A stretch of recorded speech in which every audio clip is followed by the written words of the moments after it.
Today, we are debunking some real estate buying and selling myths.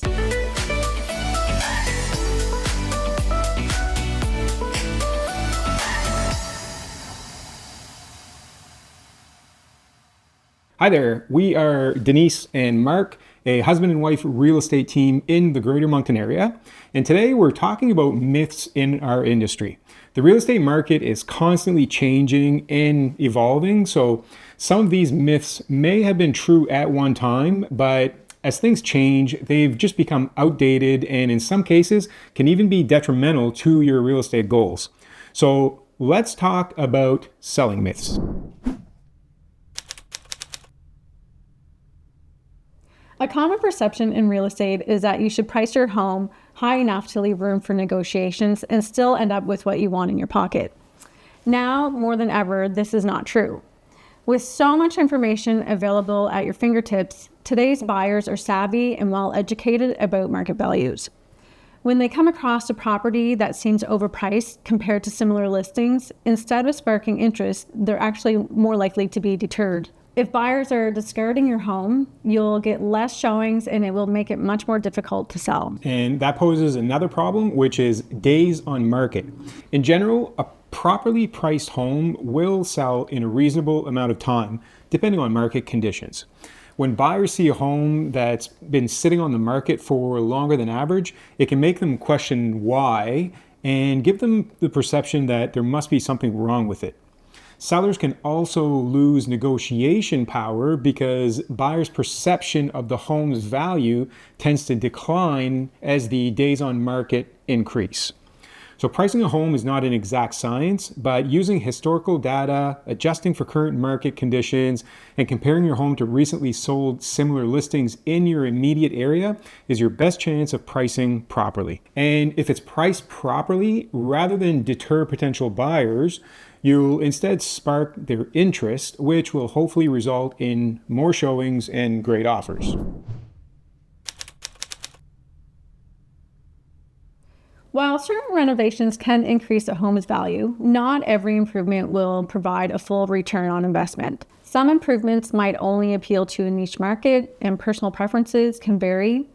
Also, over-improving a home for a neighborhood or making highly personalized renovations that don't appeal to a broad range of buyers may not result in a significant increase in value. Having said that, there are some renovations that generally tend to offer better ROIs than others. If your kitchen is outdated, this is one of the best renos you can consider for your return on investment. It could include updating appliances, cabinets, countertops, and flooring. These renovations typically have a home improvement return on investment between 75 and 100%.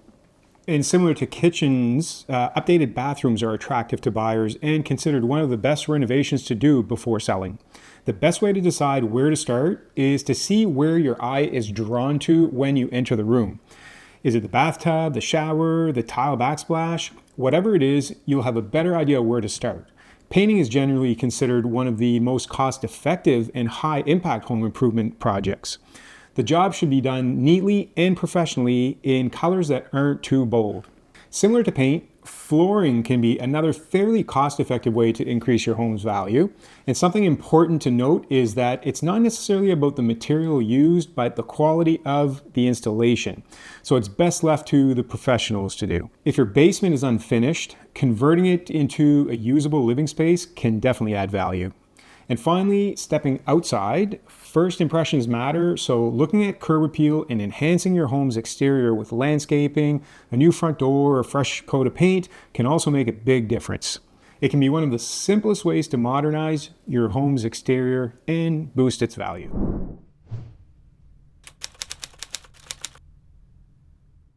While a high offer can be attractive and tempting, there are other important factors to consider. A high offer, price-wise, that comes with lots of conditions such as inspection, financing, and an inflexible closing date may not be as appealing as a lower offer with less conditions. Conditions present hurdles and uncertainty for the contract to proceed, which makes it harder for sellers to predict whether the deal will actually come together. They can also present challenges for meeting deadlines, which can extend the time it takes to close the sale. For example, financing can easily take up to 2 weeks to have in place, if not longer. Now, from a buyer's perspective, having conditions for your protection makes complete sense, and we're certainly not saying things like financing and inspection conditions are unreasonable, or that as a seller, you shouldn't consider offers with these conditions in play. But if you have the luxury of choosing between a few offers, considering price versus conditions is something you'll want to do before making a decision, and have that conversation with your realtor to discuss those factors that could affect the sale from moving forward. Staging involves arranging and decorating a home to showcase its best features and create an appealing environment for potential buyers. A well-staged home can make a positive first impression, help potential buyers envision how they could use and live in the space. Properly staged homes emphasize the functionality and purpose of each room. It can also make rooms appear larger and more open, which can also add to better photographs and videos for online use. While these seasons may be more popular for home sales, the real estate market can be active year-round. The best time to sell is subjective and not necessarily based on the seasons. In fact, selling during off-peak seasons can sometimes work in your favor. Sellers often have less competition in the fall and winter, and buyers looking at this time tend to be more serious and are often working within a set deadline. Factors like local market conditions, the local economy, and most importantly, your personal circumstances all play a role in determining the best time to sell. So those are 5 home selling myths debunked. Now let's flip it over to the buying side.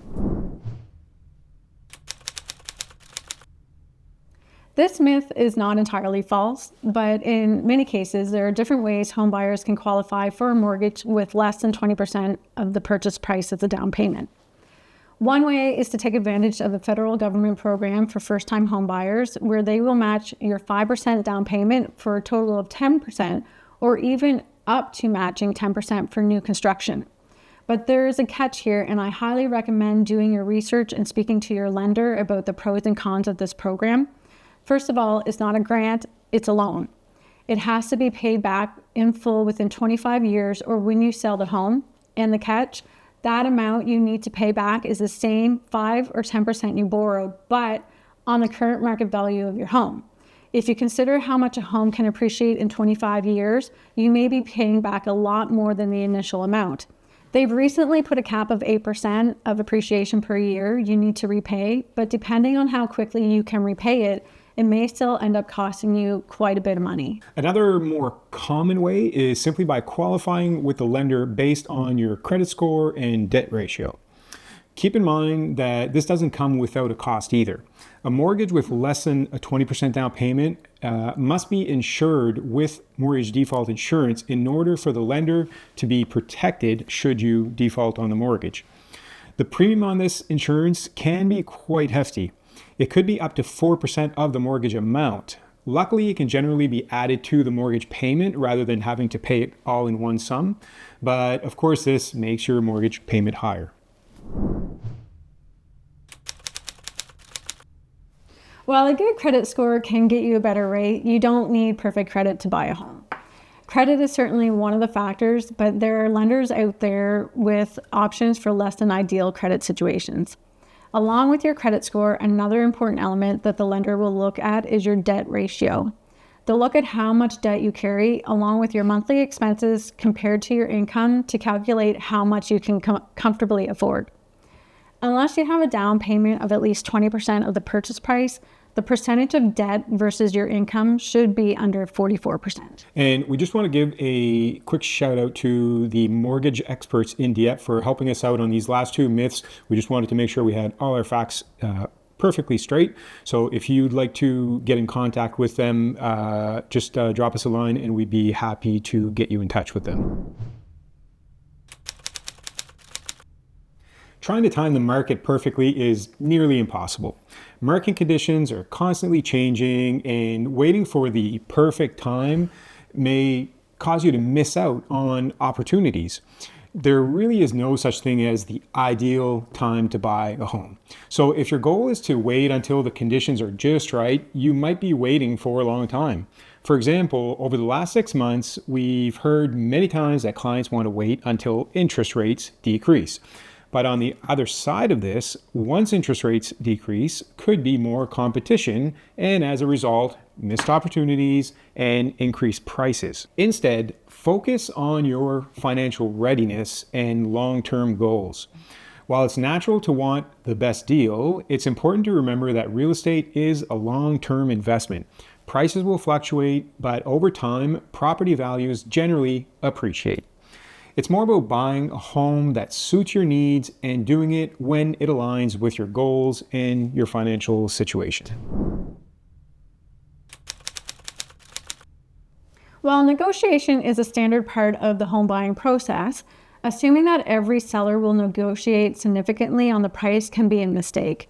In competitive markets, a well-priced home may receive multiple offers, making negotiations challenging.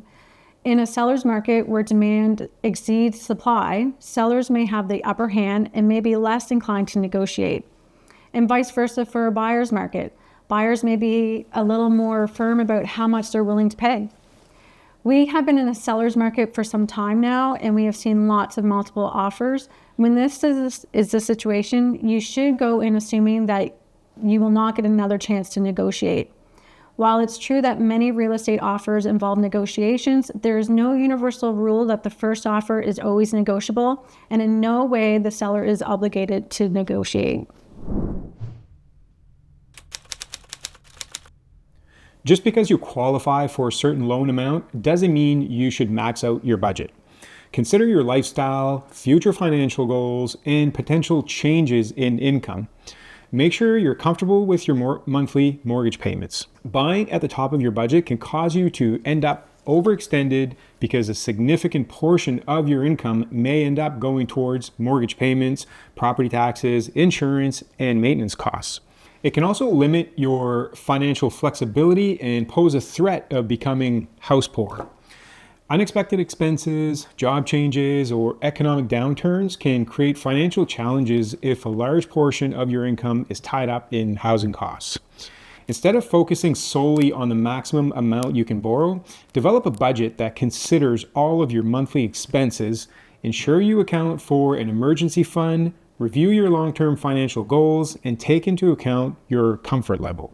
And those are our 5 home buying myths and 5 home selling myths debunked. We hope you found this video helpful. If you did, let us know in the comments and feel free to share.